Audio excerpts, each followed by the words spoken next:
Let's use variables in a Java program. Hello all you techies, welcome to TechCorner-JavaConCafe. I'm Dhruti and today I'm going to tell you about variables in Java. What is a variable, how to declare a variable, what are the various rules and regulations of using a variable, and how to display the value of a variable. So what are you waiting for? Let's go for it.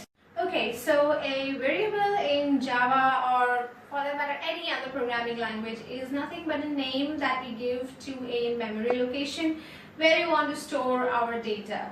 For example, on screen you can see that there's a memory location which we have named as company name, and in that the data, or rather the value that is stored in that location is itcom. Similarly, you can create more variables like name, address, phone number, age, gender, depending on what data you want to store. And the name should be relevant because it's easier to figure out what data has been stored in that. So when you give a name as gender, you know that okay, male or female would have been stored in that particular location. So in short, remember that variable is nothing but a name given to a memory location where you want to store your data. Right, so now you know what is a variable, and it's a name that's given to a memory location. But since it's a name getting assigned to a memory location, it's imperative for you to know what are the rules and regulations or other naming conventions for naming a variable. So first of all, you need to understand that a variable name cannot be a Java keyword. There are several Java keywords, like some of which you've already seen, like public, static, void, class, package. These are all keywords in Java that the compiler uses to understand what you're trying to code. So these words cannot be used as variable names. Plus, your variable name cannot start with a number, like for example 3 name, 2 roll number, or something like that. You can't have it because it's not allowed. And however, you can also not use any other special character or symbol for beginning the variable name except for underscore and dollar, which have been permitted in case of Java. Okay, so these are the regulations for what not to do for a variable. Where the variable positive is concerned, on the positive aspect, okay, you can have a variable starting with a character or an underscore or a dollar symbol, and the examples are given on screen. You can have two variables have the same name because Java is case sensitive, as I told you earlier, so it will allow you to have two variables with the same name provided you change the casing. So in one you take an uppercase, in one you take a lowercase, in one you can take a mixed case. But I would suggest don't you do it that way because it's pretty confusing. Rather, you can use a separate name for it. Then there are some naming conventions for a one-word variable name or multi-word variable name. For example, if your variable has only a single word in it, for example gender, then it has to be in the all in small case, small letters. But if you have more than one word in your variable name, let's say like we did previously, company name, then it should be the first word in small, the second word with the first letter capitalized. So on screen you can see that we have capitalized as, you can say, max annual salary, where max is in small, and then annual and salary both have the A and the as capitalized because it's the first alphabet, just to demarcate the three words in the variable name. So these are some naming conventions, some rules that you need to follow when you create variable names. If you don't follow, a compiler is not going to shout at you, but of course in something which is built-in rule, yeah, but if you don't follow the naming conventions, compiler may not shout at you, but it will become confusing for you to read the variable names and also to demarcate them or to reuse them. So it's better to follow naming conventions as well as the rules and regulations of Java to avoid compiler errors. Okay, so I think it's pretty simple. Right, so now what are the naming conventions for a variable, right? So now we are going to see what is the way or the method of declaring and assigning a value to a variable. So we call it as declaration and initialization of a variable.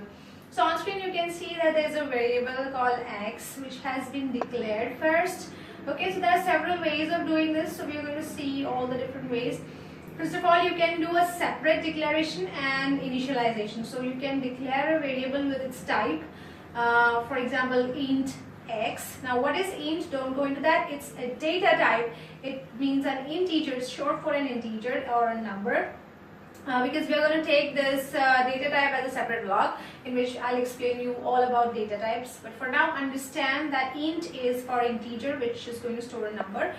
And then we are writing x is equal to, let's say, 10. So you can see that the two things happen in two steps. First of all, you do declaration and then you do a initialization of that variable. Then in the next example, you can see that it has been done in one step, that is int x is equal to 20. So here we do the declaration and initialization in the same line, in the same step. Now it depends when you want to do it this way or that way, it's up to you. If you want to do it in 2 lines, it's up to you. In 1 line, either way it's okay. Then in the third example, you can see we have declared multiple variables at the same time and then initialize them like x and y. And then the fourth example, you see we have declared and initialized one variable and then together with the declaration, and then in the second line we have initialized the other variable which was only declared previously, that is y. So you can use any of these methodologies depending on your requirements. Let's say for example you want to use the initialization of x later. Right now you don't want to assign a value to x, just you want to declare it. Then you can declare the variable and then initialize it later in your program whenever you require it. Or if you require that the value should be given when the variable is declared, maybe it works as a default value for it in case the user doesn't supply any value during the execution of the program, then that value that you have assigned by default will be used in case the user prints the value of x without assigning the value later. So it depends on when and how you want to use the variable, and depending on that you can use any of these methods to declare and initialize the variables. So I guess it's pretty simple again. Okay, so now you know how to declare and assign a value to a variable. So let's take a small program in which we will declare 2 variables and then we will print the value of those 2 variables. So the steps are very simple. We need to create a package, we need to create a class. Let's say we are taking the class called numbers, and then we are declaring 2 variables, int num1 and num2. Now it is a good habit to write the variable as I told you, the naming convention. So since we are using a number to be stored in it, so I'm writing num1 and num2. You can use number1, number2, whichever way you feel comfortable. And then we have assigned a value 10 to num1 and then 20 to num2, and then we are using the system.out.println statement in order to print the values. Now here you need to be a little careful because the way of writing the code is very important. Whatever statements you need to write, for example, the value of num1 is, that should be in double quotes because it's a statement. And now if you want to display the value of that number, then you have to concat the variable with that particular statement, which we call as a string. So for that we need another, you can say, operator. Okay, and that is the plus operator. Remember that we have been using the equal to operator for assigning the values to the variables. So that is the assignment operator.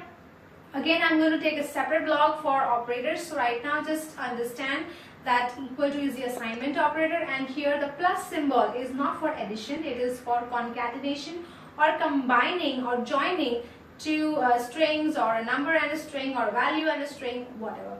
So here in this case we are joining the statement, the value of num1 is with the variable that is num1 by using the plus operator. When this program will get executed, the word num1 will get replaced by the actual value that you have stored in the memory location called num1. Similarly, we are concatenating the value of num2 by using another string in between and. So the whole statement will come out something like the value of num1 is and num2 is, something like that. So we'll see the program in the next step, and you will come to know how it will get executed. But for now, understand that how to assign a value. So you can assign a value using the assignment operator. You can concat the value with concat the strings, or you can say statements, by using the concatenation operator, that is plus. Okay, so let's go to the next step and see how it gets executed. Alright, so guys, I'm going to show you now how to declare, initialize and then print the value of a variable in Java. For that I'm going to use the same program that we created in the last blog with the home class. If you want, you can create your own class called numbers as you wish.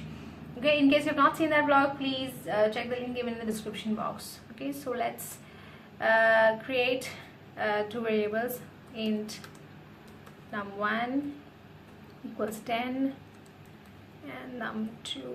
I'm sorry, we will declare it in the same line, so num2. Okay, something like this. So you can declare it outside the main method also, which is called the scope of that, which will change the scope of your variable. What is scope we will see in another blog. For now I'm declaring it inside the main method. Okay, so they'll be accessible inside the main method. Now here num2 needs to be assigned a value, so I'm going to use num2 is equal to, let's say, 20. Alright, so this is how I have declared and initialized two variables, num1 and num2, and now I'm going to change this print statement a little bit.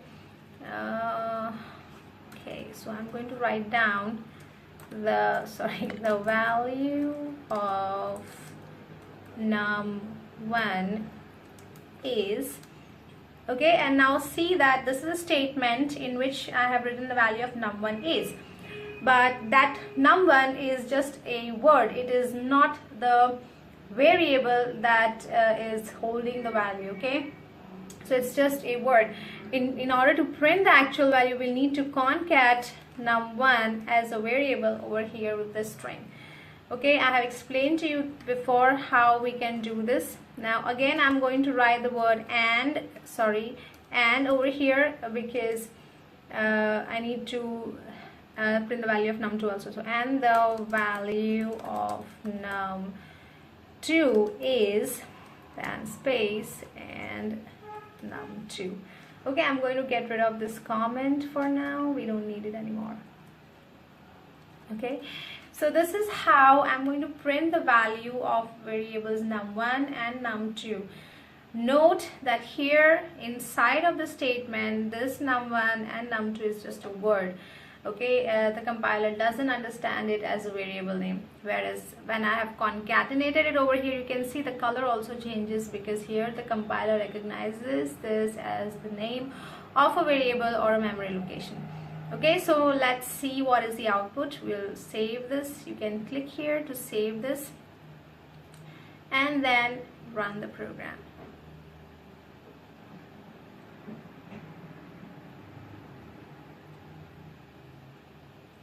Okay, so you can see the value of num1 is 10 and the value of num2 is 20. So this is what I was trying to explain to you, that within the string num1 and num2 that I have written is only a word, and the concatenated, or you can say joined, num1 and num2 are the variable names from where the compiler fetches the values for num1 and num2, that is 10 and 20. So this is all, guys. This is how you declare, initialize and print the value of a variable in Java. Okay, so that's all from me from TechCorner-JavaConCafe today, guys. I hope you understood everything. Let's do a quick summary of what we've done so far. We've seen what is a variable, which is nothing but a name given to a memory location. We've seen how to declare a variable and assign a value to it, that is initialize it in one line, in multiple lines, multiple variables in one line, and so on. We've seen how to write a program in order to initialize and print the value of a variable. Oh yes, we have also seen the rules and regulations that you need to follow in order to name your variables and in order to avoid any confusion or compilation errors. So there's a lot more to come in this particular topic, because we need to know what is a data type, we need to know what are operators, but that will come along in the different blogs that we do later on. Okay, so guys, this is all from me. If you have not understood anything, do write to me on itcom@gmail.com. Post your comments in the comments section so I can know what are your views on these videos or blogs and what improvements needs to be made. If you have any specific tutorials that you need, do let us know and we will create for you as soon as possible. Okay guys, so that's all from me, and take care and keep smiling because smiles are contagious. Bye bye.